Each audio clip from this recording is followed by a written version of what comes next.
Pegue este dinheiro e finja que não viu nada, disse Lisa, estendendo um envelope grosso para mim. Eu estava ali, na minha própria chácara, com o corretor de imóveis ao meu lado, olhando para ela e um estranho na minha piscina. Eu apenas sorri, um sorriso que não alcançou meus olhos. Peguei o envelope sem dizer uma palavra e fiz uma única ligação. 3 dias depois, um oficial de justiça bateu à porta de Lisa. Quando ela viu a intimação judicial em suas mãos, seu sorriso arrogante desapareceu, dando lugar ao pânico. Lisa relaxou os ombros, um suspiro de alívio presunçoso escapando de seus lábios. Ela se virou para o homem na piscina, um sorriso cúmplice entre eles. Viu? Tudo tem um preço, Morgan. Agora, se nos der licença, ela disse, dispensando-me com um gesto. O sol da tarde batia na água, criando reflexos que dançavam nas paredes da casa que eu ajudei a comprar. O cheiro de cloro misturado com o perfume caro dela pairava no ar, sufocante. Eu não senti a picada da humilhação que ela esperava. Senti o gelo da clareza se formando nas minhas veias. O corretor, um jovem claramente desconcertado, olhava para os próprios sapatos, evitando meu olhar. Ele era uma testemunha, e Lisa nem percebeu. Ela me subestimou. A maioria das pessoas subestima uma mulher de 70 anos. Esse foi o primeiro erro dela. Eu segurei o envelope. O papel era grosso, caro. O peso dele em minha mão era um insulto calculado. Ela achava que o dinheiro era a resposta para tudo, que poderia comprar meu silêncio, minha dignidade, minha história. Mas minha dignidade não estava à venda. Foi forjada ao longo de décadas de trabalho honesto e perdas silenciosas. Me diga de qual cidade você está me ouvindo. Se você quer ouvir mais histórias como a minha, se inscreva. O que Lisa não sabia era que eu passei 40 anos como contadora. Eu aprendi que todo número conta uma história e que as pessoas que tentam esconder dinheiro sempre deixam um rastro, não importa o quão espertas se julguem. O dinheiro naquele envelope não era um suborno, era a primeira peça de evidência. A prova A. No meu carro, longe dos olhos curiosos da chácara, eu completei a ligação que havia iniciado. O telefone tocou apenas uma vez antes de uma voz familiar e firme atender. Cameron, sou eu, Morgan. Houve uma pausa. Morgan, aconteceu alguma coisa? Sua voz está calma demais. Cameron me conhecia há 50 anos. Ela sabia que minha calma era mais perigosa que meu grito. Aconteceu. Preciso de você.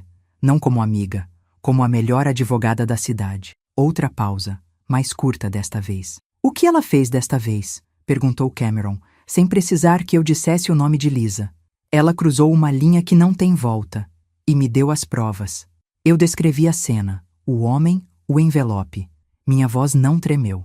Cada palavra era um fato, um dado a ser registrado. Do outro lado da linha, a voz de Cameron tornou-se fria como aço. Não se preocupe com nada. Apenas me envie tudo. Nós vamos desmantelá-la, peça por peça. Para entender como chegamos a este ponto, você precisa saber que isso não aconteceu da noite para o dia.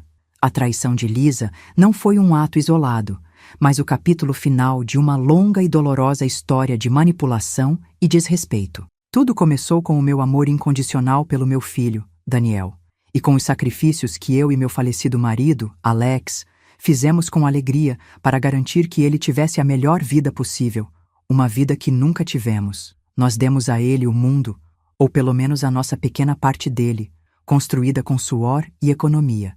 Nunca, nem em nossos piores pesadelos, imaginamos que a mulher com quem ele se casaria tentaria tomar tudo, não apenas dele, mas de mim também.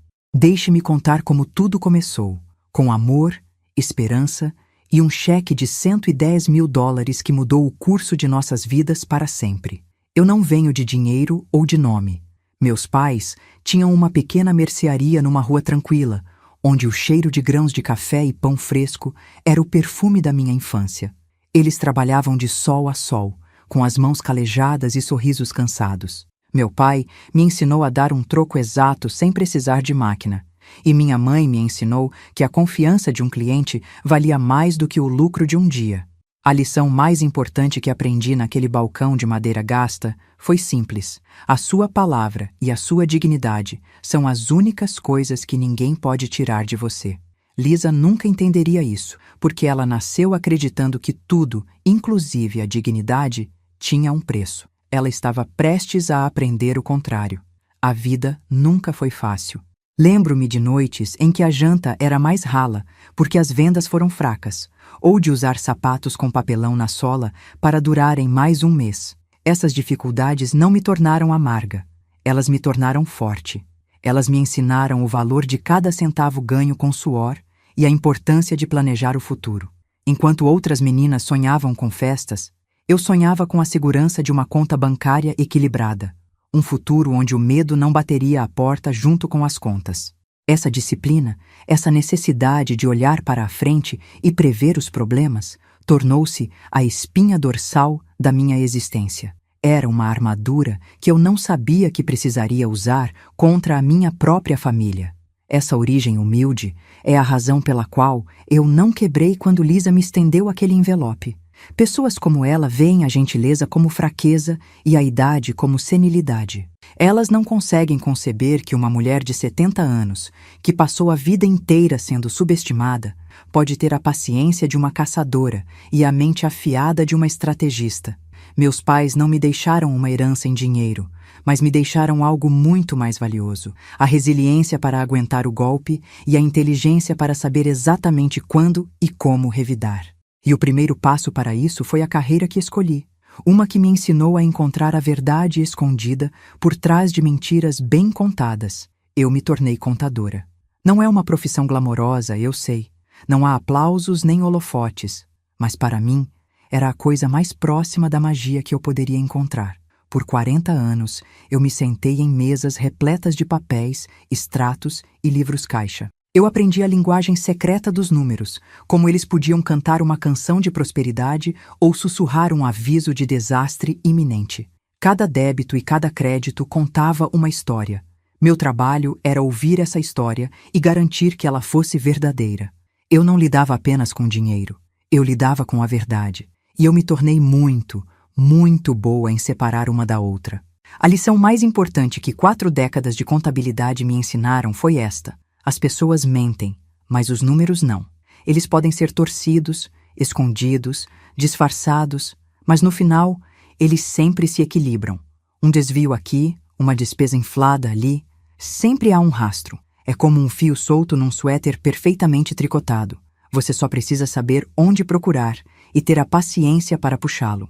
Lisa, com sua arrogância e seu desprezo por mim, nunca imaginou que eu era especialista em encontrar esses fios soltos. Ela me via como uma velhinha inofensiva, não como a mulher que passou a vida inteira desvendando fraudes muito mais complexas do que a pequena e suja traição dela. Meu maior sucesso na carreira não foi descobrir um desfalque milionário ou salvar uma empresa da falência. Foi a estabilidade que meu trabalho me proporcionou.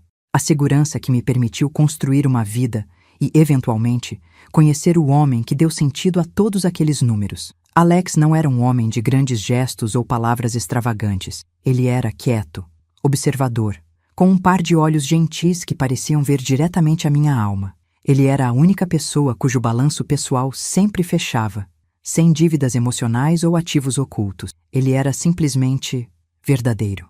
E foi essa verdade que me atraiu para ele desde o primeiro momento em que o vi. Nós nos conhecemos numa pequena biblioteca do bairro. Eu estava imersa num livro de contabilidade e ele num de poesia. Ele se aproximou da minha mesa, hesitante. "Desculpe incomodar", ele disse com uma voz calma. "Mas você está tão concentrada que eu precisei saber o que poderia ser tão fascinante." Eu levantei os olhos um pouco surpresa. "Números, eles contam as melhores histórias." Ele sorriu, um sorriso genuíno que aqueceu o ambiente. "Eu prefiro as palavras, mas talvez você possa me ensinar a ler as suas histórias. E talvez você possa me ensinar a apreciar as suas", respondi. Naquele dia, começamos a trocar histórias e nunca mais paramos. Nossa paquera foi simples e honesta, assim como ele. Eram longas caminhadas no parque, conversas que duravam horas e a sensação confortável de estar com alguém que não exigia que você fosse nada além de você mesma. Ele era engenheiro, um homem de lógica e estrutura, mas com uma alma de poeta. Ele admirava minha mente analítica e eu amava seu coração gentil. Ele não via minha cautela como frieza, mas como força. Ele entendia meu passado e o porquê de eu valorizar tanto a segurança. Com ele, Pela primeira vez na vida, eu senti que podia baixar a guarda, que tinha encontrado um porto seguro. A decisão de nos casarmos não veio de um grande gesto romântico, mas de uma constatação silenciosa e mútua. Estávamos sentados na varanda do meu pequeno apartamento, observando a chuva cair, quando ele pegou minha mão. "Sabe, Morgan", ele disse, "minha vida antes de você era como uma equação sem resposta. Agora, tudo faz sentido." Eu apertei sua mão. "Com você, eu não preciso mais verificar as contas. Eu sei que tudo está no lugar certo." Não precisávamos de mais nada. Alex era meu equilíbrio, meu parceiro, a pessoa com quem eu construiria o futuro que tanto planejei. Ele era meu lar. Os primeiros anos do nosso casamento foram feitos de trabalho duro e sonhos compartilhados. Juntamos nossas economias, compramos uma casa modesta e a transformamos em um lar com nossas próprias mãos. Cada tábua pregada, cada parede pintada era um testemunho do nosso amor e da nossa parceria. Não tínhamos luxos, mas tínhamos algo muito mais valioso, um ao outro. Tínhamos respeito, confiança e um objetivo em comum de construir uma vida segura e feliz, não apenas para nós, mas para a família que esperávamos ter um dia. E essa esperança logo se tornou realidade. Quando Daniel nasceu, nosso mundo se encheu de uma nova luz. Ele era a soma de tudo o que éramos, a personificação do nosso amor. Alex foi um pai incrível, paciente e dedicado.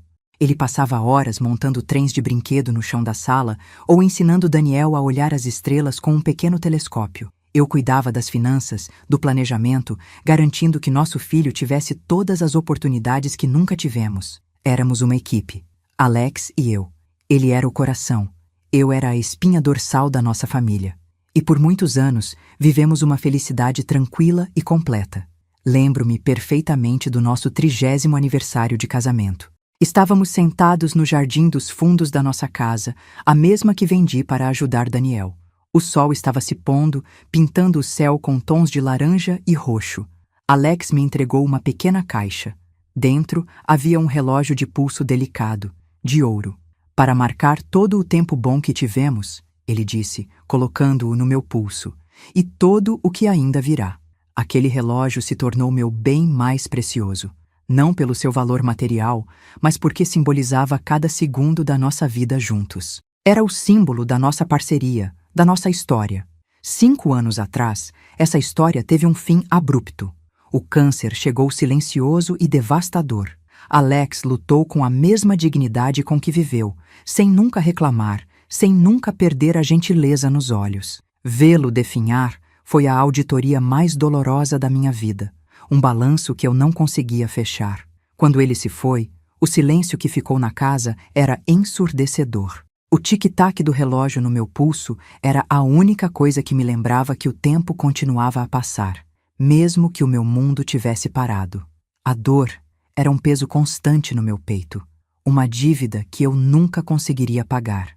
Nos dias mais sombrios, eu me agarrava às suas palavras. Alex não era de dar conselhos, mas quando o fazia, era com uma sabedoria simples e profunda. Ele costumava dizer: "O diabo está nos detalhes, Morgan. Olhe onde ninguém mais está olhando." Essa frase se tornou meu mantra. Depois que ele se foi, eu a apliquei a tudo.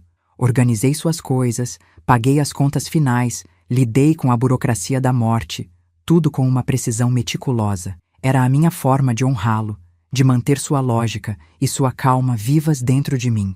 Eu não sabia, na época, que esse conselho seria a chave para desvendar a traição que estava por vir. Foi por causa do meu amor por Daniel e pela memória de Alex que os sacrifícios começaram. O primeiro foi o maior, $110 mil para a faculdade de administração dele. Era a maior parte das minhas economias para a aposentadoria, o dinheiro que Alex e eu guardamos por décadas. Mas eu o entreguei com o coração cheio de orgulho. Depois veio o casamento. Lisa queria uma festa de contos de fadas, e eu queria ver meu filho feliz. Vendi um lote de ações que meu pai me deixou, um total de $40 mil, para que ela pudesse ter o dia dos seus sonhos. Eu não me arrepiava de nenhum desses sacrifícios. Eram investimentos no futuro do meu filho. O último e mais doloroso sacrifício foi a casa. Daniel e Lisa queriam morar num bairro melhor, mais perto das escolas boas. A entrada era $250 mil. Para conseguir esse dinheiro, eu vendi a casa onde criei meu filho, o lar cheio de memórias de Alex.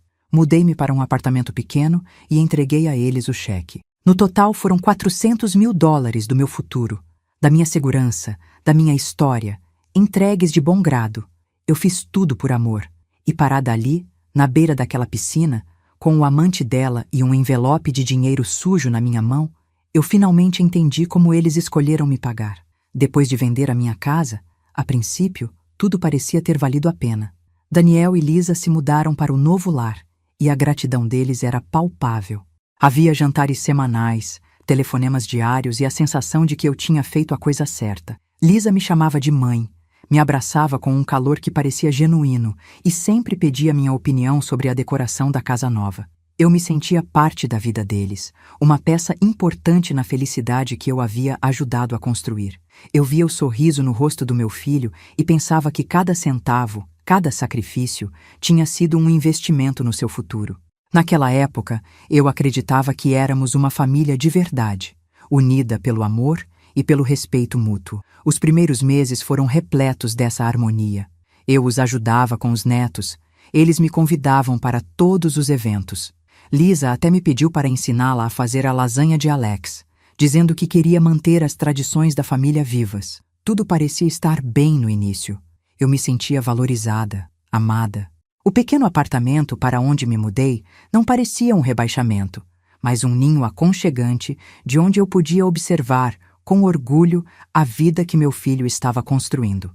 Eu ignorava os pequenos luxos que Lisa comprava, as bolsas de grife, as viagens de fim de semana.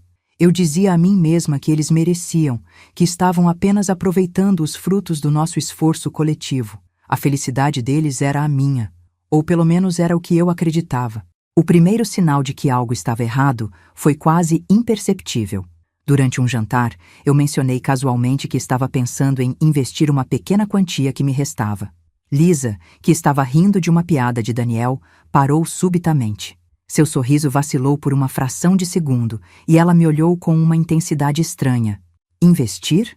Você não acha melhor guardar esse dinheiro para emergências, Morgan? Ela disse com uma preocupação que soou um pouco forçada. Na hora, eu descartei. Achei que era apenas o seu jeito protetor. Mas olhando para trás, aquele foi o momento em que ela parou de me ver como uma mãe e começou a me ver como um recurso financeiro que precisava ser controlado. Logo depois, as visitas começaram a diminuir. Os jantares semanais se tornaram quinzenais, depois mensais. As desculpas eram sempre plausíveis. O trabalho, o cansaço, os compromissos das crianças. Eu tentava não levar para o lado pessoal. Um dia, liguei para Daniel. Quer almoçar no domingo? Perguntei com o coração esperançoso. Não posso, mãe. Estou ocupado. Ele respondeu, a voz apressada. E que tal no sábado? Insisti. Houve uma pausa e eu pude ouvir Lisa sussurrando algo ao fundo. Sábado também não dá. Te ligo depois. Ele não ligou. A distância era como uma névoa fria se instalando lentamente entre nós. Eu continuei tentando, racionalizando o comportamento deles. Eles são jovens. Têm a vida deles.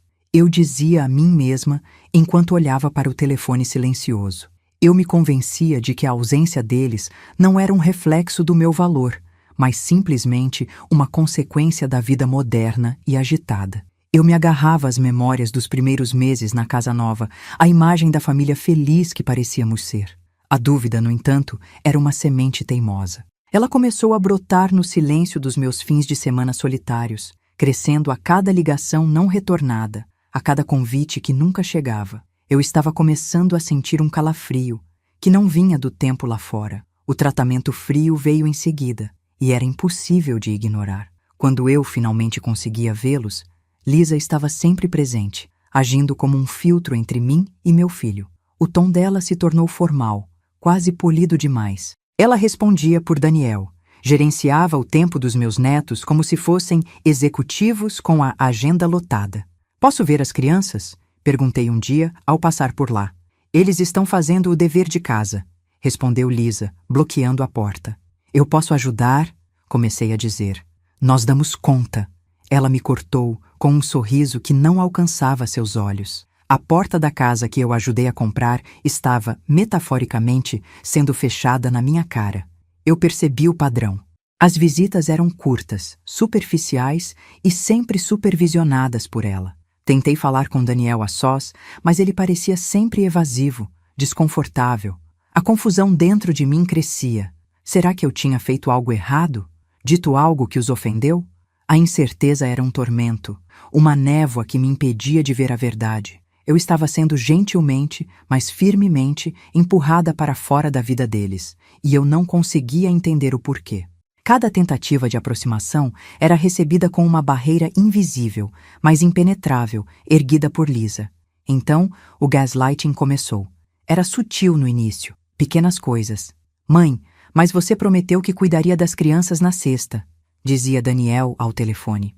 Eu entrava em pânico, revirando minha agenda. Não, querido, nós combinamos na quinta. Sexta eu tenho médico.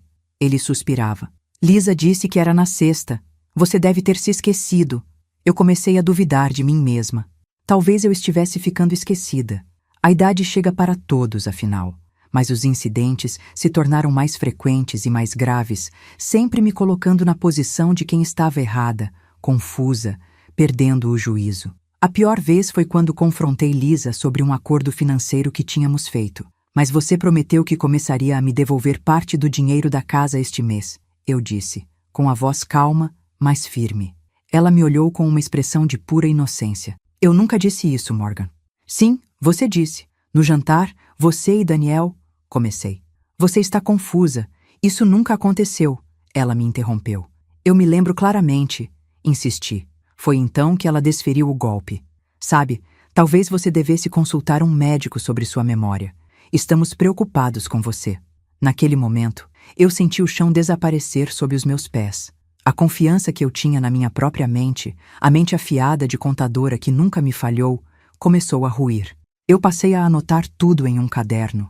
Cada conversa, cada promessa, com medo de que minha memória estivesse realmente me traindo. A ansiedade se tornou uma companheira constante. Será que eu estava mesmo me tornando um fardo? Uma velha senil e confusa, como Lisa sutilmente insinuava? O plano dela era diabólico em sua simplicidade. Destruir minha credibilidade, começando por dentro da minha própria cabeça. Se eu não podia confiar em mim mesma, como poderia lutar contra o que quer que estivesse acontecendo? Com minha confiança abalada, veio a pressão financeira. A abordagem de Lisa era sempre disfarçada de preocupação. Mãe, sobre o seu apartamento? Ela começou um dia. O que tem ele? Perguntei na defensiva. Colocá-lo em meu nome ou no de Daniel seria mais simples. Para impostos, sabe? Apenas para facilitar as coisas para você. Meu instinto de contadora apitou como um alarme de incêndio. Não acho que seja necessário, respondi. Faz todo o sentido. Pense nisso, ela insistiu. Vou falar com meu advogado. A expressão dela mudou. Por que você precisa de um advogado? Você não confia em nós? Disse Daniel, entrando na conversa. A armadilha estava montada. A pressão aumentou nas semanas seguintes. Os pedidos se tornaram mais insistentes, quase exigências. Eles precisavam de cópias dos meus extratos bancários para ajudar a organizar um orçamento. Queriam que eu assinasse uma procuração para que pudessem cuidar de tudo caso algo acontecesse comigo. A cada recusa minha, eles expressavam uma decepção calculada, me fazendo sentir ingrata e desconfiada. Mas algo dentro de mim, a velha Morgan, que confiava nos números e não nas palavras, se recusava a ceder. Meu instinto de sobrevivência, adormecido por anos de amor e confiança, estava finalmente despertando. Eu não assinaria nada. A exclusão pública foi o golpe mais cruel. Era o aniversário do meu neto, e eu esperei o convite a semana inteira. Ele nunca chegou. No domingo, entrei nas redes sociais e vi as fotos. Uma festa enorme no jardim da chácara, com toda a família, amigos, balões e um bolo gigante. Eu não estava lá. A legenda de uma foto postada por Lisa me atingiu como um soco no estômago. Celebrando com as pessoas que mais importam. A humilhação foi profunda e avassaladora. Não era mais uma questão privada. Eles estavam me apagando publicamente da história da família, anunciando para o mundo que eu não era mais bem-vinda. Quando finalmente consegui falar com Daniel, a desculpa foi esfarrapada e insultuosa. Ah, mãe, Nós achamos que você estaria cansada. Foi uma festa muito barulhenta. Não queríamos te incomodar. A mentira era tão transparente que chegava a ser ofensiva. Naquele momento, meu coração, que já estava ferido, se partiu. A dor deu lugar a uma clareza fria e cortante. Isso não era um mal-entendido. Não era esquecimento ou falta de consideração. Era um plano deliberado. Eles não me queriam por perto. E pela primeira vez, comecei a me perguntar o que mais eles queriam de mim. A gota d'água foi o relógio de Alex. Eu o guardava em uma caixa de veludo na minha cômoda, uma relíquia sagrada. Um dia, notei que não estava lá. Com o coração na boca, liguei para Lisa. Você viu o relógio do Alex? O de ouro que eu guardo na minha cômoda? Perguntei, tentando manter a calma. Houve uma pausa. Ah, aquele? Eu peguei emprestado para um evento semana passada. Desculpe, esqueci de avisar. Senti um alívio momentâneo, seguido por um calafrio. Onde ele está? Eu quero de volta. Outra pausa. Então, acho que eu o perdi. Sinto muito, Morgan. Deve ter caído em algum lugar. Era só um relógio velho, não é? A raiva que senti foi uma força física, gelada e poderosa. Ela não tinha apenas perdido um objeto. Ela tinha profanado uma memória. Foi então que o universo me enviou um sinal. Ou talvez apenas a incompetência do correio. Um envelope com o logotipo do Banco de Daniel foi entregue por engano no meu apartamento. Meu primeiro impulso foi levá-lo para eles. Mas então, a voz de Alex ecoou na minha mente. O diabo está nos detalhes, Morgan. Olhe onde ninguém mais está olhando. Com as mãos firmes, eu abri o envelope. Era um extrato da conta da empresa de Daniel. E ali, em preto e branco, estava a verdade. Transferências mensais de valores altos para uma conta desconhecida, uma conta pessoal em nome apenas de Lisa. Milhares e milhares de dólares, desviados. Eu processei a informação. A frieza, a distância, o gaslighting, a pressão financeira, o roubo do relógio, tudo se encaixou. Não eram atos aleatórios de crueldade, eram passos de um plano. Um plano para me isolar, me desacreditar, me controlar e, finalmente, me roubar, assim como estavam roubando meu filho. Naquele instante, a dor e a confusão se evaporaram, substituídas por uma clareza absoluta e gélida. Eles não me viam como mãe ou avó. Eles me viam como um obstáculo. E a contadora dentro de mim, a mulher que passou 40 anos encontrando a verdade nos números, soube exatamente o que fazer. A caçada havia começado. Alguns dias depois, Lisa me ligou. Sua voz era doce como mel, um contraste chocante com a verdade que eu agora conhecia. Mãe, me desculpe por termos nos afastado tanto. Eu sinto sua falta, ela disse. Eu permaneci em silêncio, deixando-a falar. Queremos consertar as coisas. Que tal você vir até a chácara no fim de semana? Podemos conversar, resolver tudo. Resolver o quê? Perguntei, minha voz neutra. Tudo. E tem uns papéis rotineiros do aluguel que precisamos que você assine. Coisa simples. Eu vi a armadilha se fechando. Eles queriam uma última assinatura, um último ato para consolidar seu controle.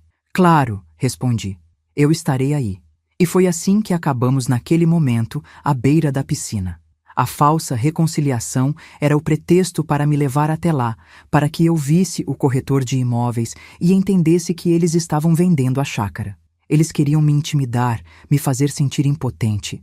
O amante, a oferta de dinheiro, era tudo parte do teatro cruel deles, desenhado para me quebrar. Mas eles não sabiam que eu já tinha visto o extrato bancário. Eles não sabiam que a mulher que eles achavam que estavam encurralando já estava 3 passos à frente. Quando Lisa me estendeu aquele envelope e disse aquelas palavras, ela não estava me subornando.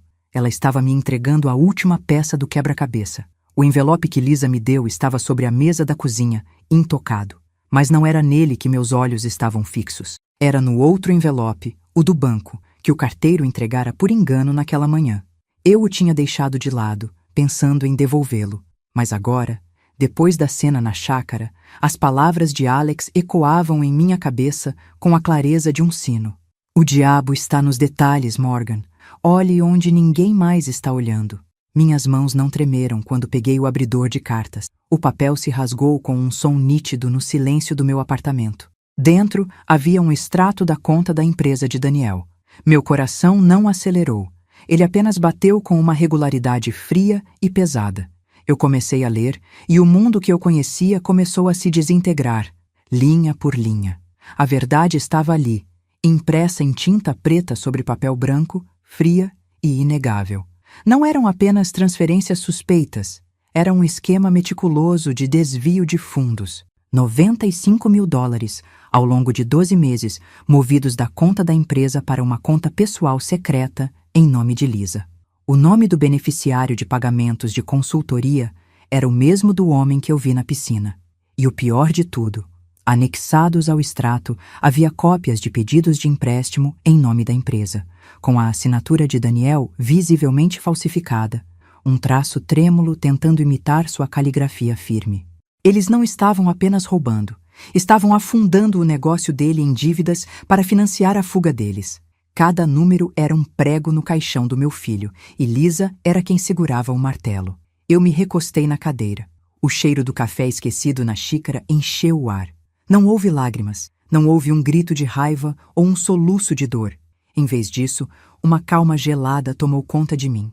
Era a mesma sensação que eu tinha quando encontrava uma inconsistência num balanço, um buraco que alguém tentou esconder.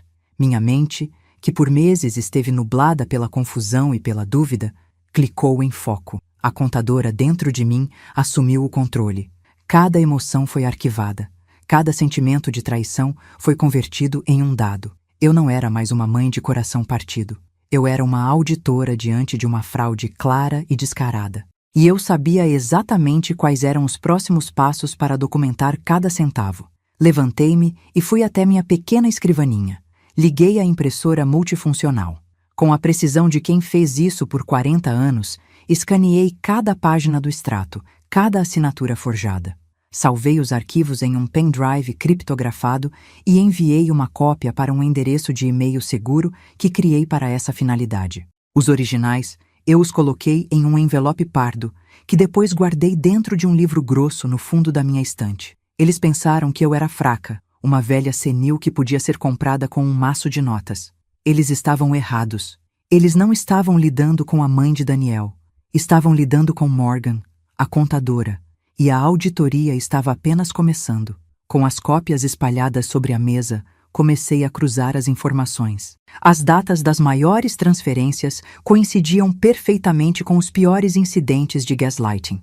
O dinheiro que saiu em maio foi na mesma semana em que Lisa me acusou de esquecer um compromisso importante. A retirada de agosto, a maior de todas, aconteceu dias antes de eles me excluírem da festa de aniversário do meu neto. Não era aleatório, era um padrão. Cada ato de crueldade psicológica era uma cortina de fumaça para encobrir um ato de roubo financeiro. Eles precisavam me desestabilizar, me fazer duvidar da minha própria sanidade, para que, se eu descobrisse algo, ninguém acreditasse em mim. A maldade do plano era de tirar o fôlego. A realização mais doentia foi entender o escopo completo. Isso não era apenas Lisa sendo gananciosa, era uma conspiração. O amante não era um caso passageiro. Ele era um parceiro no crime, o consultor que a ajudava a lavar o dinheiro. Eles planejaram isso por meses, talvez mais de um ano. A falsa preocupação, as sugestões para ajudar com minhas finanças, a tentativa de me fazer assinar uma procuração, tudo fazia parte. O objetivo final era claro: drenar a empresa, deixar Daniel com as dívidas e a culpa, e desaparecerem juntos com o dinheiro. Eles não queriam apenas me afastar, eles queriam apagar a mim e ao meu filho, deixando para trás apenas ruínas. Nesse momento, uma decisão se solidificou dentro de mim, dura e fria como diamante. Eu não seria uma vítima. Eu não iria chorar para o meu filho, causando-lhe mais dor e possivelmente alertando Lisa. A vingança emocional era para os fracos. O que eu queria era algo muito mais limpo, mais completo. Eu queria justiça. Uma justiça calculada, implacável e baseada em fatos irrefutáveis. E eu sabia que para conseguir isso, eu precisaria de mais do que apenas um extrato bancário. Eu precisaria de alguém que pudesse transformar aqueles números em uma arma. Peguei o telefone, meu coração batendo com um ritmo constante e poderoso, e disquei um número que eu conhecia de cor. O telefone tocou apenas uma vez. Cameron. A voz dela era a mesma de sempre, nítida e sem rodeios. Cameron, sou eu, Morgan. eu disse, minha própria voz soando estranhamente calma aos meus ouvidos. Houve uma pequena pausa. Morgan, o que aconteceu? Você só me liga quando o mundo está pegando fogo. Eu olhei para as provas na minha mesa. O fogo já começou. Eu preciso de você. Não como amiga, como a melhor advogada que eu conheço. Outra pausa, desta vez carregada de uma seriedade repentina. É a Lisa, não é? Ela perguntou, e eu não precisei confirmar. Ela cruzou todas as linhas imagináveis, Cam, e eu tenho as provas. Deixe-me explicar algo. Cameron e eu somos amigas há 50 anos. Nos conhecemos na faculdade e seguimos caminhos diferentes. Eu para os números, ela para as leis. Ela se tornou sócia de um dos escritórios de advocacia mais poderosos da cidade. Lisa não sabia nada sobre ela. Para Lisa, eu era apenas uma velha solitária, sem recursos ou conexões. Ela não tinha ideia de que meu círculo de confiança era pequeno, mas feito de titânio. Ter Cameron ao meu lado não era apenas uma vantagem. Era um cheque-mate que o oponente nem sabia que estava no tabuleiro. O poder, que por tanto tempo esteve nas mãos de Lisa, acabara de mudar de lado, silenciosamente e de forma decisiva. Enquanto eu começava a explicar a situação para Cameron, as palavras de Alex voltaram para mim, não como uma memória triste, mas como uma instrução clara. O diabo está nos detalhes. Eu não deixaria nenhum detalhe escapar. Eu contaria a Cameron tudo, desde o primeiro jantar cancelado até o envelope de dinheiro na minha mesa. Eu não agiria por impulso. Eu seguiria o conselho do meu marido. Eu seria meticulosa, paciente e olharia onde ninguém mais estava olhando. Lisa e seu amante pensavam que estavam jogando damas com uma iniciante. Eles estavam prestes a descobrir que eu estava jogando xadrez. E, como Alex me ensinou, eu pensaria sempre 3 lances à frente. No dia seguinte, eu estava sentada no escritório de Cameron, um ambiente de mogno e vidro, com vista para a cidade inteira. Eu coloquei a pasta com as cópias das provas sobre a mesa polida. Cameron, preciso da sua ajuda, eu disse formalmente. Qual é a situação, Morgan? Ela perguntou, seus olhos já percorrendo a primeira página. Minha nora e o amante dela estão tentando roubar tudo do meu filho. E por extensão, de mim. Ela não me interrompeu, apenas ouviu, seu rosto se tornando mais sério a cada palavra. Conte-me tudo, desde o começo. E eu contei.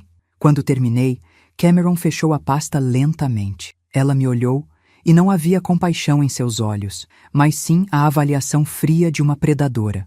Morgan, isso não é apenas errado. Isso é fraude criminosa, ela disse, sua voz cortante. Eu sei, respondi. Ela se inclinou para a frente. Com base nisso, eles podem ir para a prisão. Por um bom tempo. Eu encontrei o olhar dela sem hesitar. Ótimo. Um pequeno sorriso tocou os lábios de Cameron. Eu gosto quando você fica assim, focada. A validação dela foi como aço se derramando na minha espinha. Discutimos a estratégia. Cameron foi clara. Não vamos fazer nenhum movimento precipitado. Primeiro, contratamos um investigador particular para obter mais provas. Fotos, vídeos, o que for preciso para construir um caso à prova de falhas. Precisamos do elemento surpresa. Ela continuou. Vamos preparar o processo de divórcio em nome de Daniel e as queixas criminais ao mesmo tempo. Quando agirmos, será uma ofensiva total, em todas as frentes. Eu assenti. Sem acordos, Cameron. Nós não vamos negociar. Vamos apresentar queixa. A decisão estava tomada. Nós não iríamos apenas recuperar o dinheiro. Nós iríamos desmantelá-los. Voltei para o meu pequeno apartamento sentindo um peso ter saído dos meus ombros, substituído por uma determinação gélida. Naquela noite, meu telefone tocou. Era Daniel. Mãe, Lisa me disse que você esteve na chácara. Ela disse que vocês tiveram uma conversa e que você parecia chateada. A voz dele estava cheia de uma preocupação manipulada. Eu respirei fundo e convoquei a imagem da mulher frágil que eles queriam que eu fosse. Eu só estou um pouco confusa, querido. É muita coisa para mim. Acho que preciso de um tempo para pensar. Claro, mãe. Descanse, ele disse, aliviado. Eles morderam a isca. Acreditavam que eu estava recuando, intimidada. O que eles não sabiam era que, enquanto eu interpretava meu papel de velha confusa, a máquina de guerra de Cameron estava em pleno movimento. O investigador particular era um ex-policial discreto e eficiente. Em uma semana, ele tinha tudo. fotos de Lisa e do amante juntos, registros de suas viagens, e a peça final, a cereja do bolo da crueldade deles. Ele encontrou o relógio de Alex. Lisa não o havia perdido.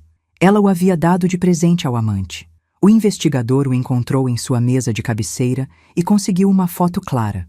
Aquela imagem, a memória de Alex profanada daquela forma, apagou qualquer vestígio de dúvida que eu pudesse ter. Eles não mereciam misericórdia. Com todas as provas reunidas em um dossiê grosso e intimidador, o plano estava completo. Cameron havia preparado cada documento legal com uma precisão cirúrgica. As autoridades haviam sido notificadas e estavam prontas para agir com base nas queixas criminais. Tudo estava no lugar. Eu olhava pela janela do meu apartamento, observando as luzes da cidade se acenderem. Eu não sentia ansiedade ou medo. Sentia uma calma profunda, a calma de quem tem a certeza absoluta do seu próximo movimento. Alex me ensinou a pensar 3 lances à frente. Eu estava pensando 5. A armadilha estava montada. Agora era só uma questão de tempo. O jantar era uma farsa bem ensaiada. Lisa estava radiante, a anfitriã perfeita, celebrando uma suposta reconciliação. Ela acreditava que seu envelope de dinheiro tinha me comprado, que eu era uma velha dócil, finalmente colocada em meu lugar. Eu comia em silêncio, sorrindo nos momentos certos, interpretando o meu papel. Então, luzes de faróis varreram a sala de jantar, parando em frente à casa. Uma batida firme, mas não agressiva, soou na porta da frente. Quem será a essa hora? Lisa resmungou, irritada com a interrupção de sua performance. Daniel, sempre solícito, levantou-se para atender. Eu vi seu corpo enrijecer na soleira da porta. 2 policiais uniformizados e um detetive à paisana estavam parados ali. O que está acontecendo? Meu filho perguntou, a confusão em sua voz. O detetive olhou por cima do ombro dele, seus olhos encontrando os de Lisa. Senhora Lisa, precisamos falar com a senhora. O detetive entrou, sua presença sugando todo o ar da sala. Ele apresentou um mandado e a expressão de presunção de Lisa começou a vacilar. Ele leu as acusações em voz alta e monótona. Fraude, falsificação, apropriação indébita. O rosto de Lisa foi do rosa ao branco em segundos. O detetive então olhou para seus papéis. Temos também uma testemunha de uma tentativa de suborno. A senhora foi ouvida dizendo a seguinte frase: pegue este dinheiro e finja que não viu nada. Foi a minha deixa. A taça de vinho escorregou dos dedos dela, estilhaçando-se no chão de madeira. Seu sorriso arrogante desapareceu completamente, substituído por um pânico puro e feio. Você não pode fazer isso, é um engano! Ela gritou, a voz estridente.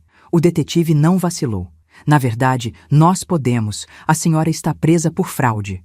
Eu permaneci sentada, imóvel, assistindo a justiça se desenrolar. Eles foram presos naquela noite, na frente dos poucos convidados que restaram. As consequências foram rápidas e brutais, exatamente como Cameron havia planejado. Legalmente, o caso era sólido. Lisa e seu amante foram condenados a 7 anos de prisão cada um. Financeiramente, as contas deles foram congeladas imediatamente e o tribunal ordenou a restituição total dos $95 mil. Na ação de divórcio, ela perdeu tudo. Socialmente, a reputação deles foi aniquilada. A história do golpe e da prisão se espalhou como fogo, deixando um rastro de vergonha. Psicologicamente, foi um colapso total. Lisa caiu no chão, soluçando histericamente enquanto as algemas se fechavam em seus pulsos. Seu amante ficou paralisado, o rosto uma máscara de choque vazio. Eles perceberam que não haviam perdido apenas o dinheiro. Perderam a liberdade, o futuro, tudo. Eu não senti um pingo de pena. Meses se passaram. Eles estão cumprindo suas sentenças agora. Daniel, com o coração partido, mas finalmente livre, se divorciou dela enquanto ela aguardava o julgamento. Ouvi dizer que ela declarou falência de dentro da prisão. Eu vendi aquela casa, o palco de tanta dor e engano. Com o dinheiro, comprei um pequeno apartamento ensolarado em uma parte tranquila da cidade. É um lugar que é verdadeiramente meu, pago com meu próprio trabalho, um lugar onde o ar parece mais limpo. O relógio de Alex está na minha cômoda. Eu o uso todos os dias. O tic-tac dele não é mais um lembrete da perda ou da traição que sofri. Agora, ele representa a força, a sobrevivência e a justiça. Cada segundo que ele marca é um segundo de paz que eu recuperei para mim mesma. A verdade venceu. Hoje, eu me sento perto da janela, observando a luz da tarde banhar minha pequena sala de estar. Aprendi algo fundamental em todo esse processo. A dignidade não é negociável. A força nem sempre é barulhenta. Às vezes, é a calma de observar, planejar e agir no momento certo. A justiça pode parecer lenta, mas ela sempre chega para aqueles que têm a paciência de lutar por ela.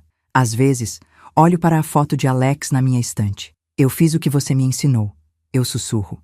Eu olhei nos detalhes. Eu pensei 3 lances à frente. Eu venci. Não sinto arrependimentos. Durmo em paz todas as noites. Se esta história te emocionou, escreva justiça nos comentários e se inscreva para ouvir a próxima. Meu tempo é meu novamente e cada segundo é precioso.